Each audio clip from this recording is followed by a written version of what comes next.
అఖిల భారతీయ విద్యార్థి పరిషత్ సిద్దిపేట శాఖ ఆధ్వర్యంలో రాష్ట్ర శాఖ పిలుపు మేరకు స్థానిక ప్రభుత్వ డిగ్రీ కళాశాల ఎదుట ఫీజు రీయింబర్స్మెంట్ బకాయిల విడుదలకై పాంప్లెంట్ విడుదల చేశారు. ఈ సందర్భంగా ABVP state working committee member Siddipet జిల్లా కన్వీనర్ సావుల ఆదిత్య మాట్లాడుతూ పేద బడుగు బలహీన వర్గాల విద్యార్థులకు ఉచితంగా ఉన్నత విద్యను అందించాలనే సదుద్దేశంతో తీసుకొచ్చిన ఫీజు రీయింబర్స్మెంట్ పథకాన్ని రేవంత్ రెడ్డి ప్రభుత్వం ప్రణాళికబద్ధంగా ఎత్తివేసేందుకు కుట్ర పన్నుతోందని అన్నారు. ఎంతో పోరాటాలతోటి ఉద్యమాలతోటి కొట్లాడి తెచ్చుకున్న తెలంగాణ, నీళ్లు నిధులు నియామకాలని కొట్లాడి తెచ్చుకున్న తెలంగాణలో ఈరోజు విద్యార్థుల పరిస్థితి ఎట్లా ఉందా అంటే వాళ్ళు ఇంట్లో కూర్చొని ఏడ్చేటువంటి పరిస్థితి కనిపిస్తూ ఉంది.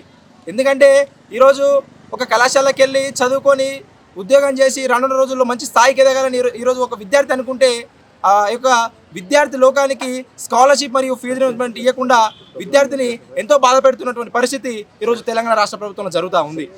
ఈరోజు 12,000 కోట్ల ఫీజు రీయింబర్స్మెంట్ మరియు స్కాలర్షిప్ విడుదల చేయాలి.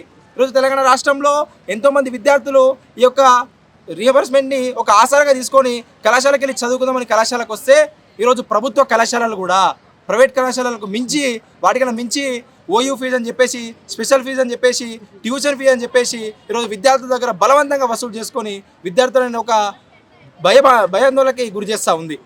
ఈరోజు తెలంగాణ రాష్ట్ర ప్రభుత్వాన్ని ఒకటే అడుగుతూ ఉన్నాము, ఈరోజు విద్యార్థులకి స్కాలర్షిప్ ఇవ్వడానికి దగ్గర పైసలు లేవా, రీయింబర్స్ చేయడానికి దగ్గర పైసలు లేవా, లేకపోతే ఈ మెస్సీలు కావచ్చు, ఈ అందరి పోటీలు కావచ్చు, లేదా ఖర్చు పెట్టడానికి పైసలు ఉన్నాయి. కానీ ఈరోజు ఈ యొక్క తెలంగాణ కోసం 1,200 మంది విద్యార్థులు వచ్చిపోయి ఈరోజు ఉద్యోగాల కోసం కావచ్చు, నియామకాల కోసం కావచ్చు కొట్లాడి తెచ్చుకుంటే ఈరోజు నువ్వు విద్యార్థులకు ఏమి ఇస్తూ ఉన్నావు? ఈరోజు విద్యార్థులకు నువ్వు ఏం అర్థం చెప్తా ఉన్నావు అని నేను ఒకటే అడుగుతా ఉన్నా.